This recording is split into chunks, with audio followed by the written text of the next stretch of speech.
And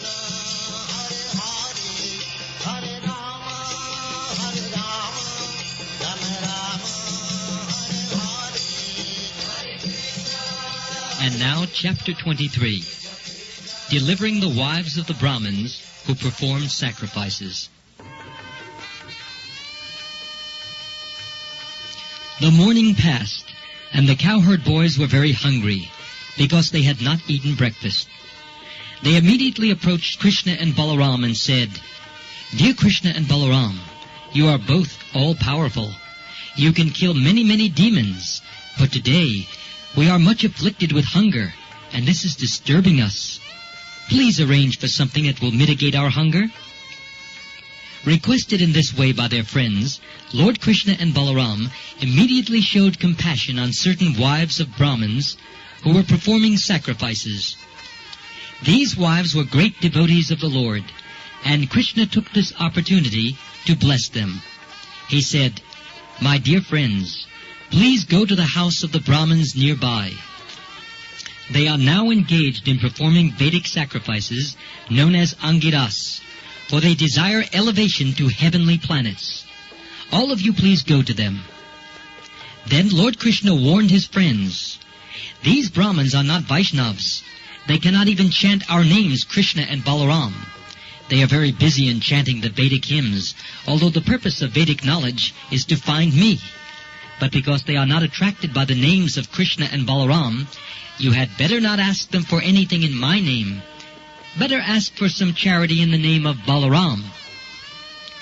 Charity is generally given to high-class Brahmins, but Krishna and Balaram did not appear in a Brahmin family. Balaram was known as the son of Vasudeva, a Kshatriya, and Krishna was known in Vrindavan as the son of Nanda Maharaj, who was a Vaishya. Neither belonged to the Brahmin community. Therefore, Krishna considered that the Brahmins engaged in performing sacrifices might not be induced to give charity to a Kshatriya and a Vaishya. So he said, "But at least if you utter the name of Balaram, they may prefer to give in charity to a Kshatriya rather than to me, because I am only a Vaishya."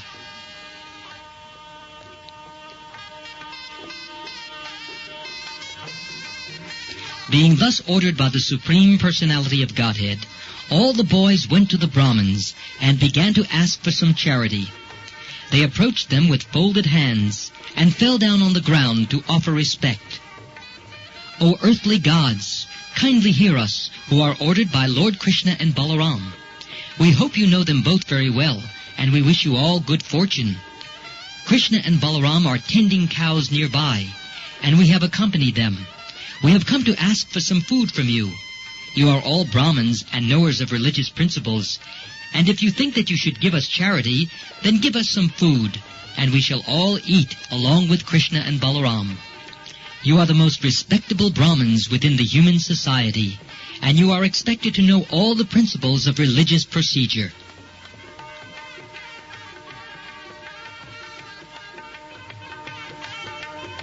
Although the boys were village boys, and were not expected to be learned in all the Vedic principles of religious ritual, they hinted that because of their association with Krishna and Balaram, they knew all those principles. By addressing the Brahmins as knowers of all religious principles, the boys expressed the point of view that when the Supreme Personality of Godhead, Krishna and Balaram, were asking for food, the Brahmins should immediately deliver some without hesitation, because, as stated in the Bhagavad Gita, one should perform yajna, sacrifices, only for the satisfaction of Vishnu. The boys continued, "Lord Vishnu, as Krishna and Balaram, is standing waiting, and you should immediately deliver whatever food you have in your stock." They also explained to the Brahmins how foodstuffs are to be accepted. Generally, the Vaishnavas, or pure devotees of the Lord, do not take part in ordinary sacrificial performances, but they know very well the ceremonials called Diksha, Pashu Samsta, and Sautramani. One is permitted to take food after the procedure of Diksha and before the animal sacrificial ceremony, and the Sautramani, or ceremony in which liquors are also offered. The boys said, "We can take your food at the present stage of your ceremony, for now it will not be prohibited, so you can deliver us the foodstuff."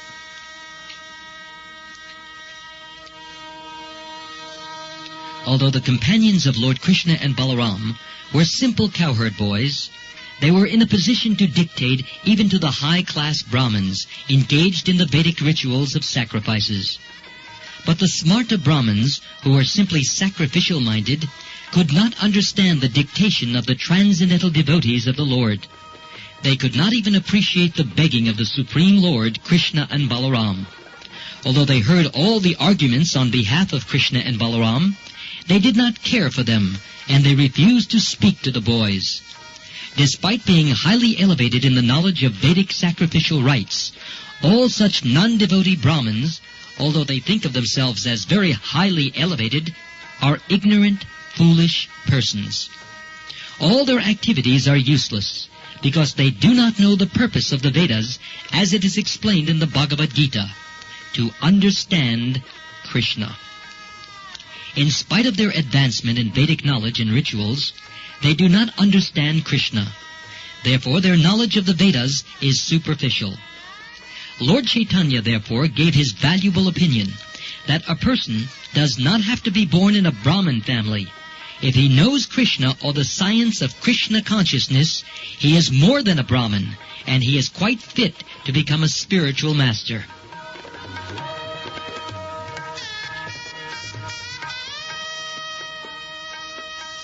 There are various details to be observed in the performance of sacrifices. They are known as desh, place, kala, time, pritag dravya, the different detailed paraphernalia, mantra, hymns, tantra, scriptural evidences, agni, fire, ritvij, learned performers of sacrifices, devata, the demigods, jajman, the performer of the sacrifices, kratu, the sacrifice itself, and dharma, the procedures. All these are for satisfying Krishna. It is confirmed that he is the actual enjoyer of all sacrifices, because he is directly the Supreme Personality of Godhead and the Supreme Absolute Truth, beyond the conception or speculation of material senses. He is present just like an ordinary human boy. But for persons who identify themselves with the body, it is very difficult to understand him. The Brahmins were very interested in the comforts of this material body and in elevation to the higher planetary residences called Svarga Vas. They were therefore completely unable to understand the position of Krishna.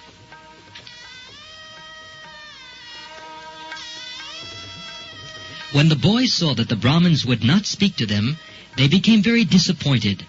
They then returned to Lord Krishna and Balaram and explained everything that had happened.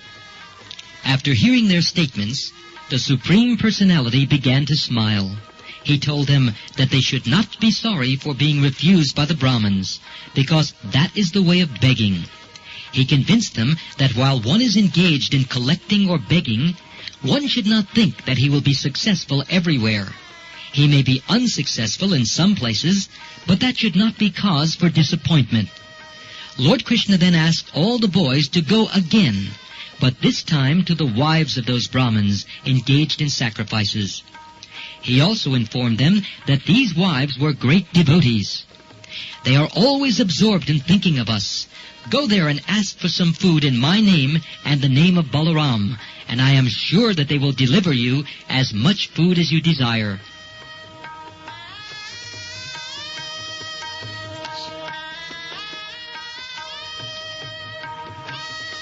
Carrying out Krishna's order, the boys immediately went to the wives of the Brahmins. They found the wives sitting inside their house. They were very beautifully decorated with ornaments.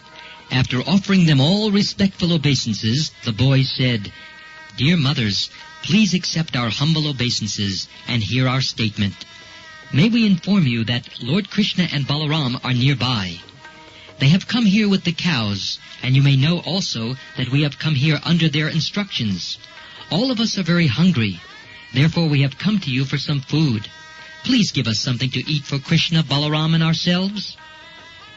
Immediately, Upon hearing this, the wives of the Brahmins became anxious for Krishna and Balaram. These reactions were spontaneous. They did not have to be convinced of the importance of Krishna and Balaram. Immediately upon hearing their names, they became very anxious to see them. Being advanced by thinking of Krishna constantly, they were performing the greatest form of mystic meditation. All the wives then became very busily engaged in filling up different pots with nice foodstuff. Due to the performance of the sacrifice, the various food was all very palatable. After collecting a feast, they prepared to go to Krishna, their most lovable object, exactly in the way rivers flow to the sea.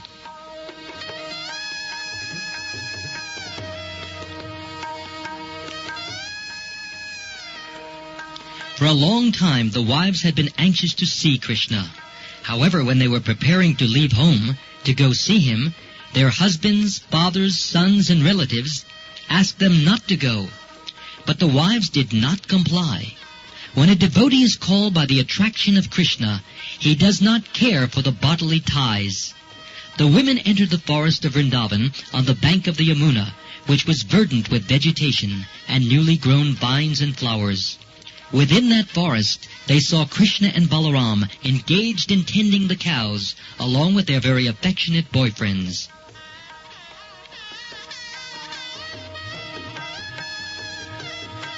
The Brahmins' wives saw Krishna putting on a garment glittering like gold. He wore a nice garland of forest flowers and a peacock feather on his head. He was also painted with the minerals found in Vrindavan, and he looked exactly like a dancing actor on a theatrical stage. They saw him keeping one hand on the shoulder of his friend, and in his other hand he was holding a lotus flower. His ears were decorated with lilies, and he wore marks of tilak, and he was smiling charmingly. With their very eyes, the wives of the Brahmins saw the Supreme Personality of Godhead, of whom they had heard so much, who was so dear to them, and in whom their minds were always absorbed. Now they saw him eye to eye and face to face, and Krishna entered within their hearts through their eyes.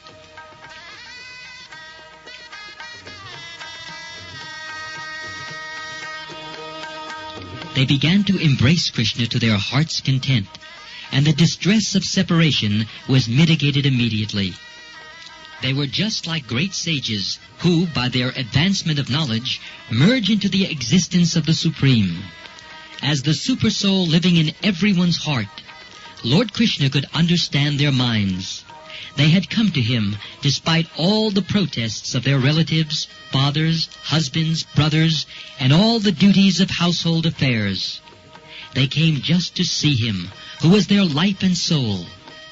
They were actually following Krishna's instruction in the Bhagavad Gita. One should surrender to him, giving up all varieties of occupational and religious duties.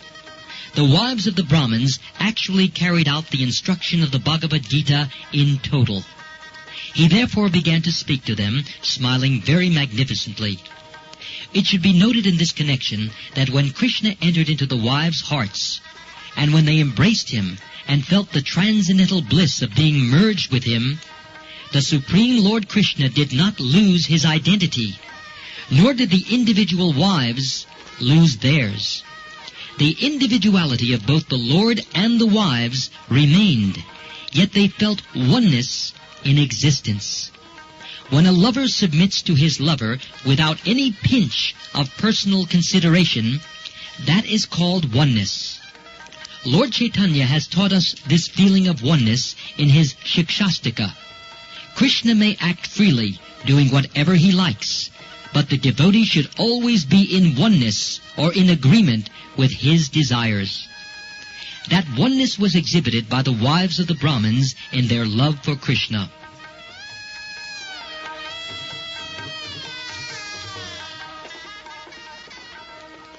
Krishna welcomed them with the following words: "My dear wives of the Brahmins, you are all very fortunate and welcomed here.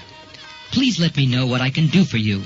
Your coming here, neglecting all the restrictions and hindrances of relatives, fathers, brothers, and husbands, in order to see me, is completely befitting.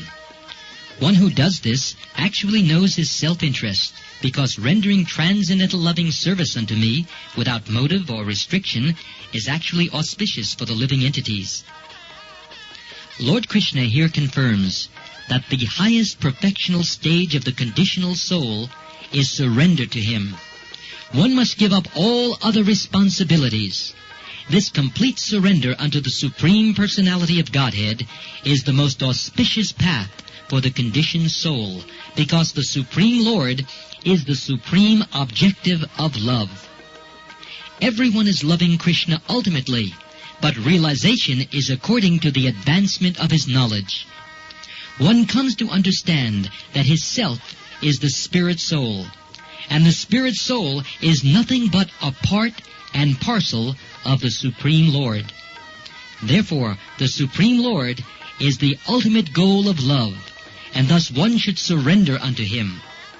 This surrender is considered auspicious for the conditioned soul. Our life, property, home, wife, children, house, country, society, and all paraphernalia which are very dear to us are expansions of the Supreme Personality of Godhead. He is the central object of love because he gives us all bliss, expanding himself in so many ways according to our different situations, namely bodily, mental, or spiritual.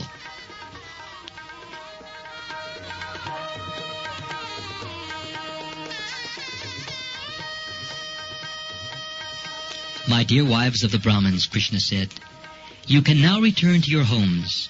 Engage yourself in sacrificial activities and be engaged in the service of your husbands and household affairs, so that your husbands will be pleased with you, and the sacrifice which they have begun will be properly executed. After all, your husbands are householders, and without your help, how can they execute their prescribed duties? The wives of the Brahmins replied, Dear Lord, this sort of instruction does not befit you. Your eternal promise is that you will always protect your devotees, and now you must fulfill this promise. Anyone who comes and surrenders unto you never goes back to the conditional life of material existence. We expect that you will now fulfill your promise. We have surrendered unto your lotus feet, which are covered by the tulsi leaves. So we have no more desire to return to the company of our so-called relatives, friends, and society, and give up the shelter of your lotus feet. And what shall we do returning home? Our husbands, brothers, fathers, sons, mothers, and friends, they will not accept us at home, because we have already left them all. Therefore we have no shelter to return to. Please, therefore, do not ask us to return home, but arrange for our stay under your lotus feet, so that we can eternally live under your protection.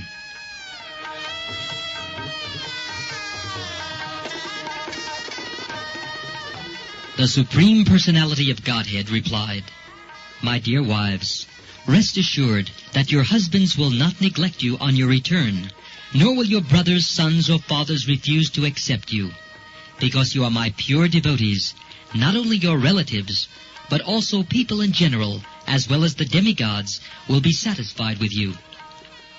Krishna is situated as the Super-Soul in everyone's heart.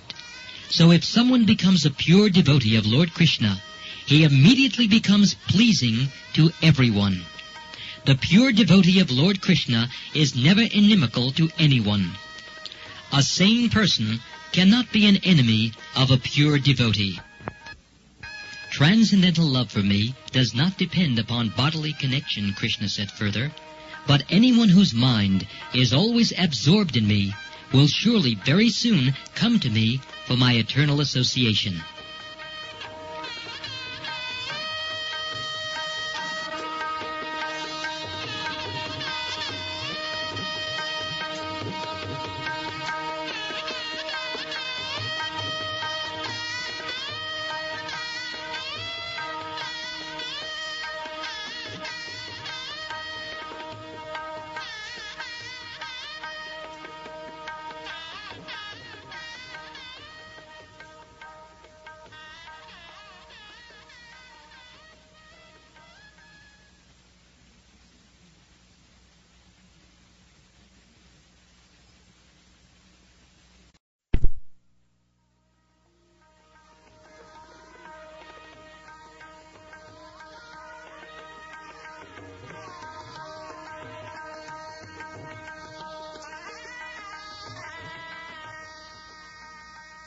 After being instructed by the Supreme Personality of Godhead, all the wives returned home to their respective husbands. Pleased to see their wives back home, the Brahmins executed the performances of the sacrifices by sitting together, as it is enjoined in the Shastras. According to Vedic principle, religious rituals must be executed by the husband and wife together. When the Brahmins' wives returned, the sacrifice was duly and nicely executed. One of the Brahmins' wives, however, who was forcibly checked from going to see Krishna, began to remember him as she heard of his bodily features. Being completely absorbed in his thought, she gave up her material body, conditioned by the laws of nature. Sri Govinda, the ever-joyful personality of Godhead, revealed his transcendental pastimes, appearing just like an ordinary human being, and enjoyed the food offered by the wives of the Brahmins. In this way, he attracted common persons to Krishna consciousness. He attracted to his words and beauty all the cows, cowherd boys, and damsels in Vrindavan.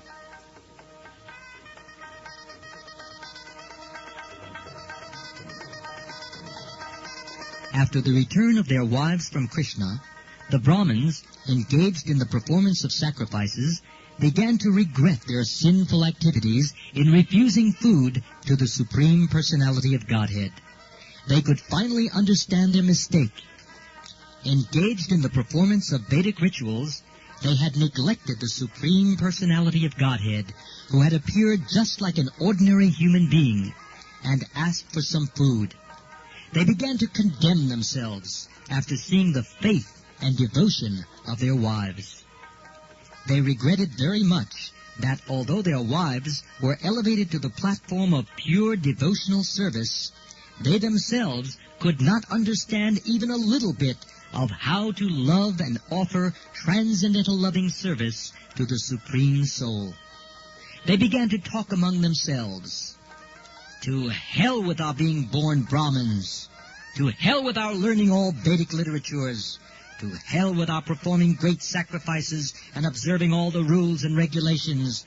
To hell with our family. To hell with our expert service in performing the rituals exactly to the description of the scriptures. To hell with it all, for we have not developed transcendental loving service to the Supreme Personality of Godhead, who is beyond the speculation of the mind, body, and senses.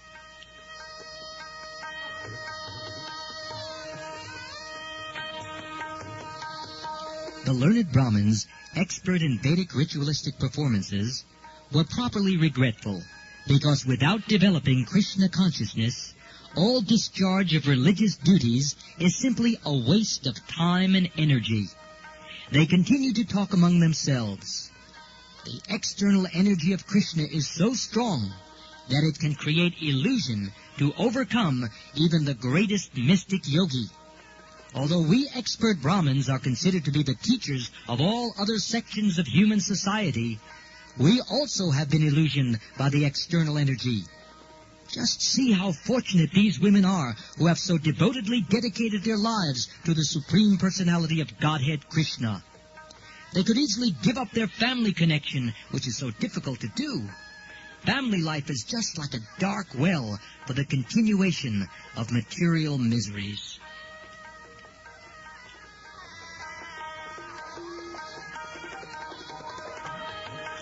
Women in general, being very simple in heart, can very easily take to Krishna consciousness, and when they develop love of Krishna, they can easily get liberation from the clutches of Maya, which is very difficult for even so-called intelligent and learned men to surpass. According to Vedic injunction, women are not allowed to undergo the purificational process of initiation by the sacred thread, nor are they allowed to live as brahmacharini in the ashram of the spiritual master, nor are they advised to undergo the strict disciplinary procedure, nor are they very much expert in discussing the philosophy of self-realization. And by nature, they are not very pure, nor are they very much attached to auspicious activities. But how wonderful it is that they have developed transcendental love for Krishna, the Lord of all mystic yogis, the Brahmins exclaimed. They have surpassed all of us in firm faith and devotion unto Krishna. Being too attached to materialistic way of life, although we are considered to be the masters of all purificational processes, we did not actually know what the goal is. Even though we were reminded of Krishna and Balaram by the cowherd boys, we disregarded them. We think now that it was simply a trick of mercy upon us by the Supreme Personality of Godhead that He sent His friends to beg foodstuffs from us. Otherwise, He had no need to send them. He could have satisfied their hunger then and there, just by willing to do so.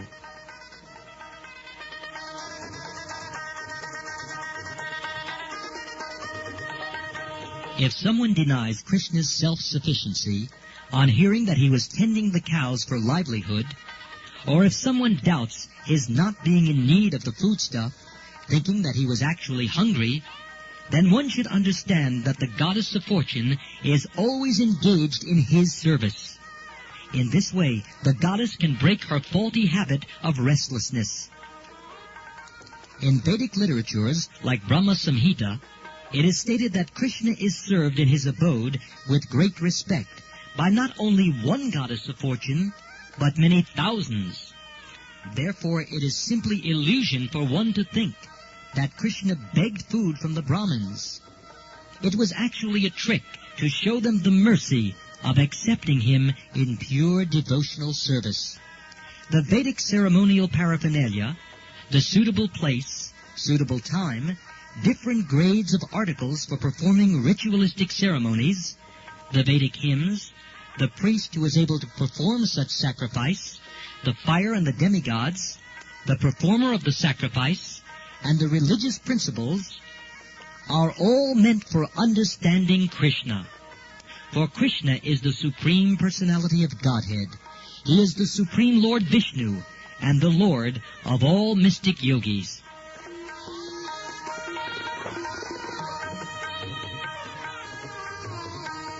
The Brahmin said, "Because he has appeared as a child in the dynasty of the Yadus, we were so foolish that we could not understand that he is the Supreme Personality of Godhead.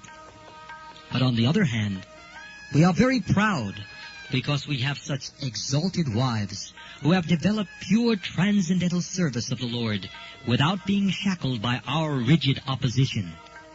Let us therefore offer our respectful obeisances unto the lotus feet of Lord Krishna, under whose illusory energy, called Maya, we are absorbed in fruitive activities. We therefore pray to the Lord to be kind enough to excuse us, because we are simply captivated by his external energy. We transgressed his order without knowing his transcendental glories."